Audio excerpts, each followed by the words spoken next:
They say you never forget the day you find out how the world really sees you. For me, that day started with a laugh. Sharp, bitter, not from me, but from someone who always thought she ran the show. You know the type. Walks around like her name is written in gold somewhere important. Because, well, it kind of is. And me? I was just the kid in the front row. Tarek Carter, 12, skin a few shades darker than the marble floors at Wellington Crest.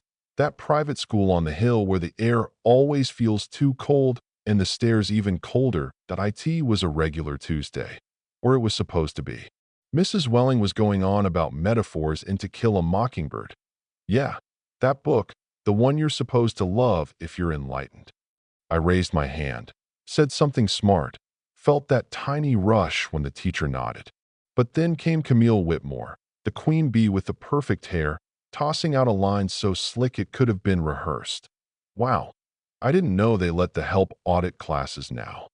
Some kids snickered, most just looked away, pretending not to hear, and the teacher?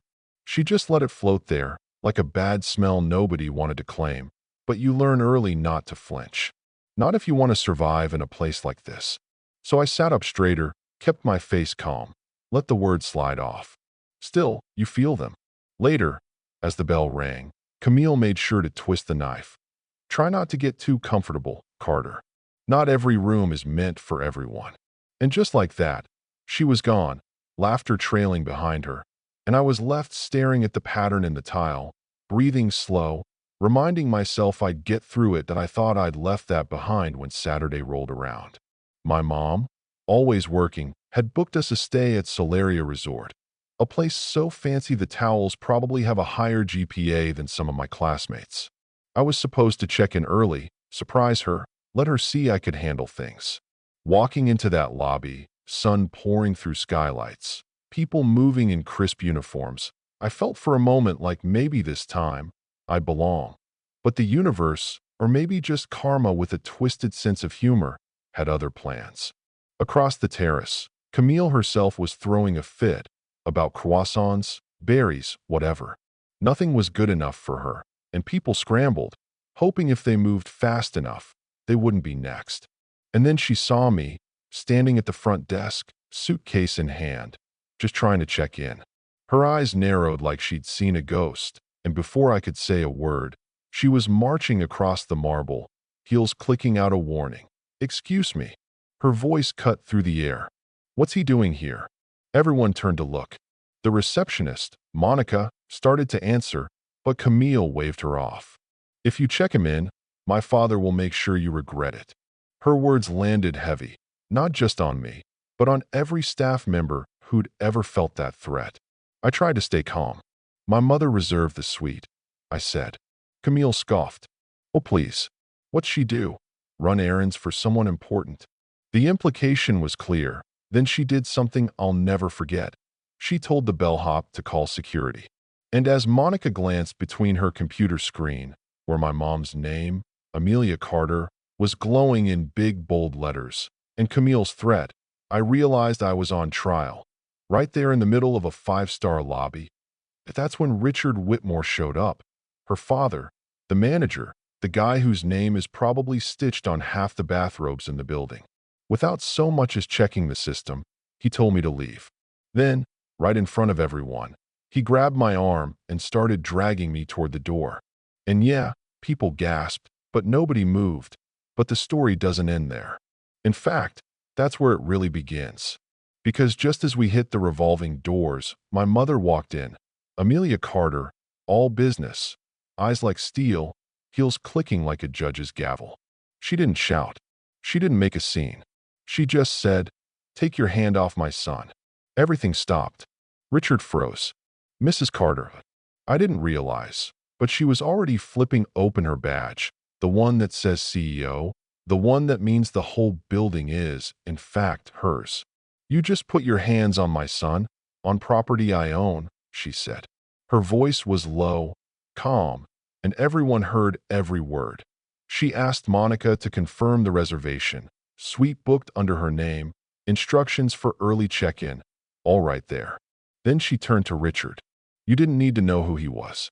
You only needed to know he was a child, a guest, and you treated him like a trespasser because of the way he looks. Not by policy, not by behavior, by assumption. And then, with all the calm of someone used to making hard decisions, she relieved Richard of his duties on the spot, told security to escort him out. Camille tried to protest. I didn't touch him. He didn't belong. But my mom stopped her with a look. What you did was worse. You weaponized your father's power. You made someone feel small for no other reason than you could. The whole lobby watched as Richard was let out, his own daughter shrinking behind him.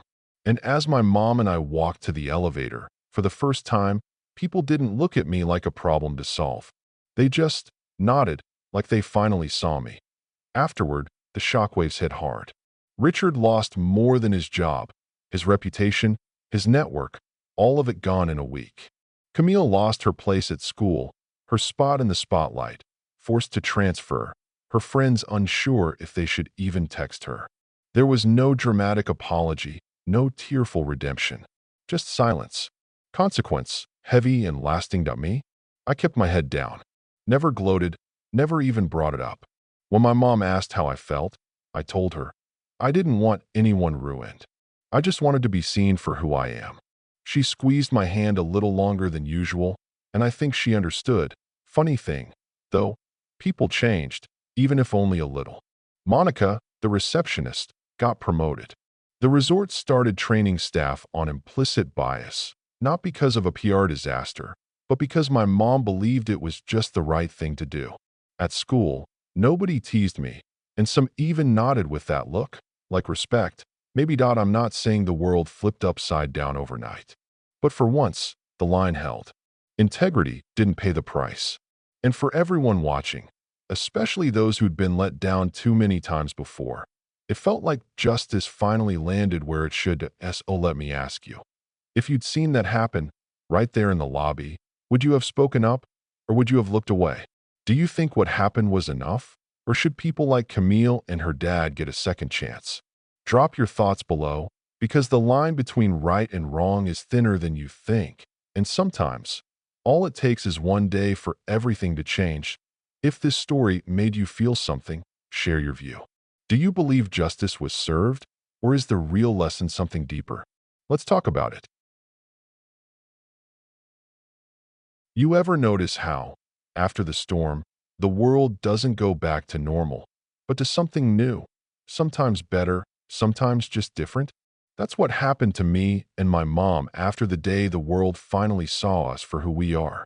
But if you think the story ended when the lobby doors closed behind Richard and Camille, well, you'd be surprised how echoes hang around. It started a week later, on a Sunday, when I walked into church with my mom. Folks who'd never said more than 2 words to me before came up, shaking her hand, clapping me on the back, saying things like, "We saw what happened, Tariq.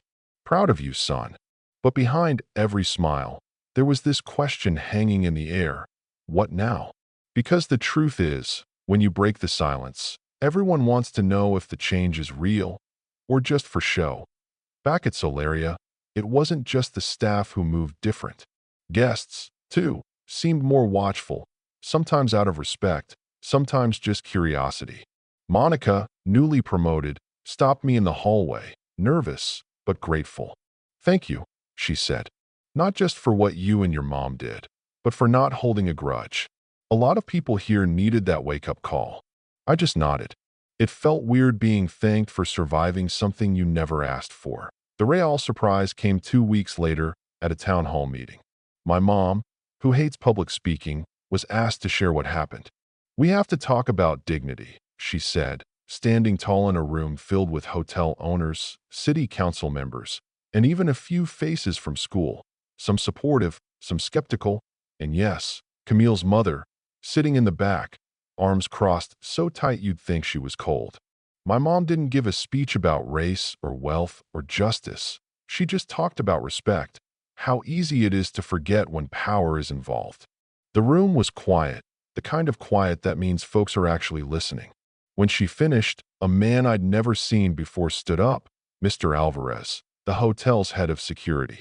"I've got kids, too," he said, voice cracking just a little. "I'll never forget what I saw that day. His honesty, right there in public, cracked something open. Other staff started sharing, too, stories about things they'd seen, about fear and silence, about how easy it was to let things slide when they shouldn't. That was the twist, right there. Not everyone was a villain or a hero. Most were just people caught in the middle, afraid to speak up until someone else did first. At school, the air had shifted. Kids whispered less. Teachers, some embarrassed by their own silence, tried harder. One afternoon, Mrs. Welling called me aside. "I'm sorry," she said, looking me right in the eye. "I should have stopped Camille. I should have said something. I didn't know what to say, but I could see it was real. And you know what? That apology meant more than any policy change. But not everyone wanted to move on. Camille, her world had shrunk, but her anger hadn't. One day after school, I found her waiting by the gate. She looked different. No designer bag, just a plain sweater, eyes red-rimmed, but still defiant. "You think you won?" she snapped. "You think any of this makes you better than me?" For a second, I almost walked away. But something held me there. "No," I said quietly. "I just want you to see me. That's all I ever wanted." She hesitated. "It's not fair. I lost everything because of one mistake." And for the first time, I saw how lost she really was, stripped of the power she'd always known, forced to face a world that judged her now. I walked away without a word, not angry, just tired. But later, that moment stuck with me. Maybe forgiveness isn't about forgetting, but about refusing to keep score. Then came the real test. My mom was asked to lead a new diversity council for the hotel chain. She wasn't sure. "That's not my world," she told me. But I saw the look in her eye. She didn't want what happened to us to be just another headline, quickly forgotten. So, after thinking it over, she said yes. And suddenly, our house was filled with visitors, staff from every background, coming together to figure out how to make change last.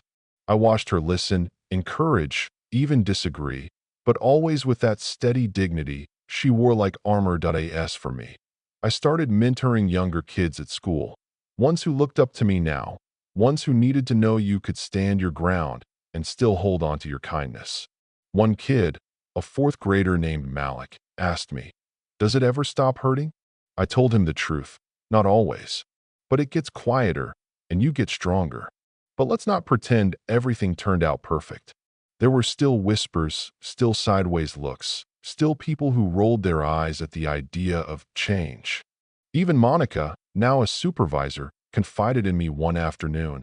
"It's not over, Tarek. But maybe it's a start." I smiled. "Yeah, maybe that's enough for now." And then, just when I thought life was settling down, we got an anonymous letter at our door. No return address, just one line written in neat, nervous handwriting. "Thank you for standing up. You gave us all a chance to breathe." I never found out who sent it. Maybe it was a staff member, maybe even a guest. But it didn't matter. What mattered was that people were watching, learning, deciding whether to be braver the next time. So here's where I leave it. Maybe justice isn't one big moment, but 1,000 little choices, some public, some private, some that cost you everything, and some that just make you feel seen. Do you think people like Camille deserve a second chance? Or are some lessons only learned the hard way? And what would you do if it was your name on the line? Let me know down below. What does real justice look like to you? And would you have the courage to step into the light when the world's watching? Your story matters, too.